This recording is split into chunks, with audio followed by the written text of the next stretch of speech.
Manchester City were crowned Premier League champions, breaking record after record on their way to the title.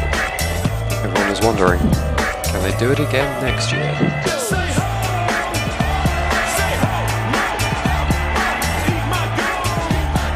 After a decade of defiance,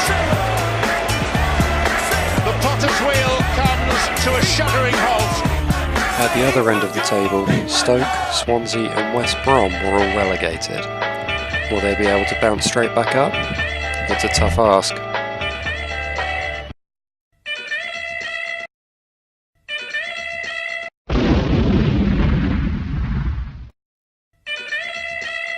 Hello and welcome to POC News. Today we're going to be summing up the 17-18 FPL season, having a look at what changes have been made in between, give out some awards, and have a little preview of what's coming up next. So congratulations to Tim for becoming the 17-18 FPL champion. He finished first place with 79 league points, and his overall points were 2,173. At the other end of the table, we have Will finishing 18th with 36 points, with an overall total of 1,751. That is just over 400 behind league leader Tim. Looking at the table, you might be able to spot some big overachievers and underachievers in terms of league points against their overall points. Overachievers, unfortunately, we got Ed Matthews in 5th there. However, his total points at the end, 1,868, put him in a position of 13th if this was a classic league, meaning that he is actually 8 places above where he should be. Going the other way, we've got Mr. Pockers, who ended up in league position of 9, but his points total actually puts him in a position of 2nd, 2,121. So he's actually 7 places below where you'd expect him to be. That's quite unlucky.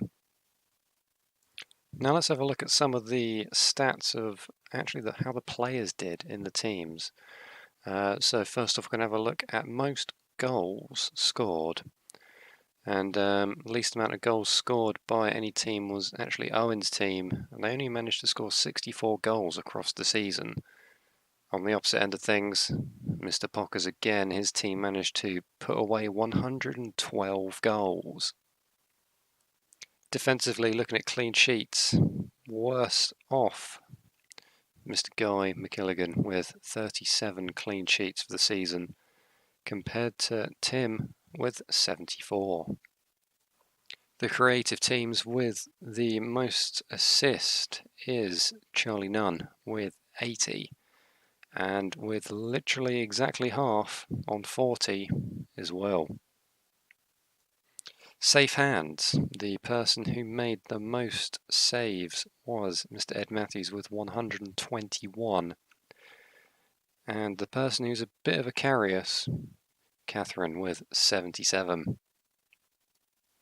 Looking at discipline, there were 2 people this season who didn't pick up a single red card, and that was Guy and George. Whereas at the other end of it, someone needs to keep control of their temper.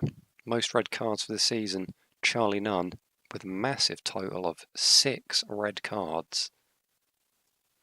And we're also going to be looking at who can put them away from the spot. The least missed penalty teams. We have Owen, Ollie and Charlie only missing 1 each. And unfortunately, Liam, he managed to miss 6 penalties this season. Looking at the league as a whole, we managed to score 50.41 points over the whole season, whereas the average for the global stats was only 48.92. If you have our league versus the global average in a head-to-head over the season, we beat them 22 times, losing 14 and drawing twice.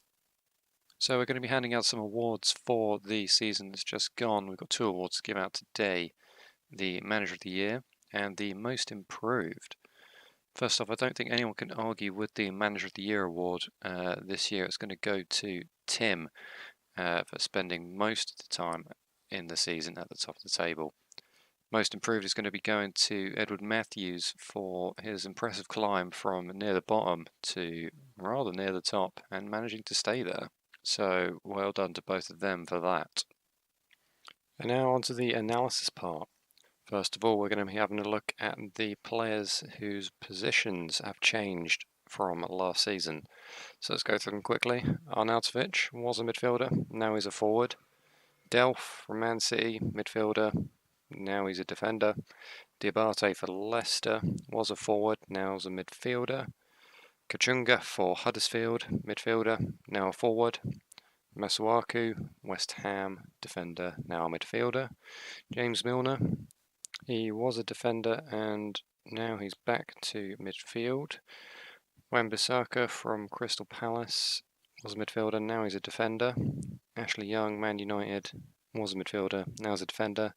And Wilfried Zaha was a midfielder and now he's a forward. So next up we're going to be looking at the prices of a few key players. Top scorer of the last season was Mo Salah, and he's been priced in at a hefty £13 million. Harry Kane, second top scorer, was £12.5 million, followed by Raheem Sterling, who previously, last season, started at £8 million, but this season, massive hike in price, is starting at £11 million. Other notables: Aguero, £11 million, Firmino, £9.5, Lukaku, £11, Hazard, £10.5, Ruben Neves, £5 million, De Bruyne, £10, Sane, £9.5, Alexis Sanchez, £10.5, Gabriel De Jesus, £10.5. Premium defenders, £6.5, Alonso, Azpilicueta, Kyle Walker, Otamendi, Antonio Valencia. De Gea is the most expensive goalkeeper in fantasy football at £6 million, followed by Edison, Courtois and Lloris at 5.5. The new forwards, Arnautovic and Zaha, are both priced at a reasonable £7 million. Penalty man Milicevic for Crystal Palace, he's now a rather pricey 6.5. Man City new boy Mahrez, £9 million. Jamie Vardy also 9. Brighton's Pascal Gross 7. Eriksen 9.5. And let's do one more. Ooh, Leighton Baines 5.5. And that's it from POC News. Of course, we've got the head-to-head league opening up. So if you want to join the Little Big Boy League, the code is as follows: 101-718-49569. So feel free to head on over to that, submit your teams, and we can look forward to a new season. Will we see some returning faces? Perhaps Tim back at the top of the table? Who knows? Maybe we'll open up a draft league. Who's to say? Depends on the interest. Have a good one. See you around, guys.